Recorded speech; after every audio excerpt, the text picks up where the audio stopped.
오고 가는 언쟁 매일 여의도는 전쟁 중 Talk to me.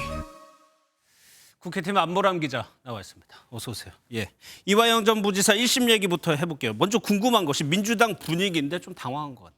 네, 누구보다 당황한 사람은 이화영 전 경기부지사의 변호인들입니다. 예. 이 전 부지사 측 김현철 변호사는 최후 변론에서 이재명의 무죄를 주장한다면서 이재명의 무죄가 피고인 이화영의 무죄를 의미하기 때문이라고 했는데 결과는 그 반대였죠. 또 다른 변호인 김광민 변호사는 어제 선고 직후 자신의 SNS에 지금 보시는 2개의 자음을 남겼습니다. 예, 2개의 자음 이게 욕설 같아요. 아무래도 그런 것 같습니다. 해당 글에는 왜 욕을 하느냐, 참 경망스럽다 이런 그 비판의 댓글이 달리기도 했지만 반대로 판사 탄핵, 힘내라 등 응원도 예, 이어졌습니다. 앞서 검찰 분위기 봤지만 지금 정치권에서 중요한 건 이재명 대표가 앞으로 어떻게 되느냐잖아요.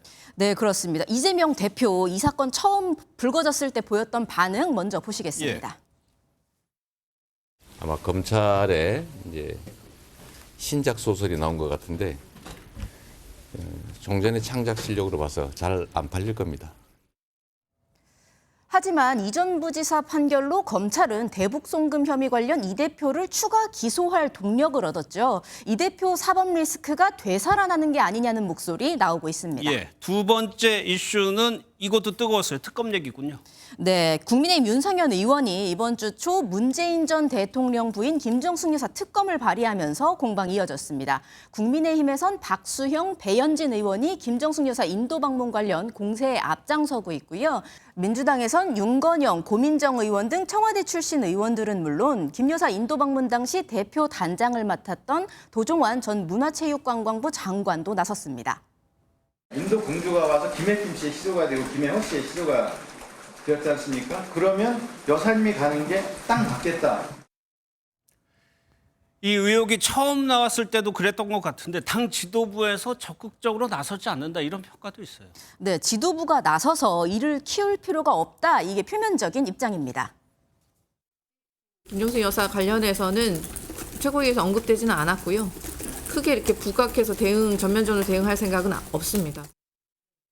의원들 개별적으로 물어보면요. 윤건영 의원이 제일 사안을 잘하는데 근거가 다 있다고 하더라. 이렇게 반응을 보이면서 대수롭지 않게 여기더라고요. 일각에선 설사 김정숙 여사 특검을 해도 민주당에 나쁠 게 없다는 반응마저 나왔습니다. 특검을 해도 나쁠 게 없다. 그건 무슨 얘기예요? 네, 김정숙 여사 특검법이 김건희 여사 특검법의 지렛대가 될 수 있다는 겁니다. 예. 둘 중 하나만 하는 건 말이 안 된다는 거죠. 그래서 친윤계로 구성된 국민의힘 지도부에서도 김정숙 여사 특검법에 대한 목소리 상대적으로 크지 않습니다. 실제로 수용된다면 국민의힘이 받을 타격이 더 크다는 예, 판단입니다. 민주당이 특검법을 남발한다. 국민의힘에서는 뭐 이런 비판도 해왔잖아요. 그 부분도 딜레마가 될 수 있습니다. 김건희 여사 특검법에 대한 반대 논리, 검찰 수사를 일단 지켜보자는 거죠. 김정숙 여사는 수사도 진행되지 않았는데 특검을 하자고 얘기하는 게 앞뒤가 맞지 않는 겁니다. 예, 그러니까 혐의를 잡아서 수사기관에 고발해도 된다 뭐 이런 얘기인가요?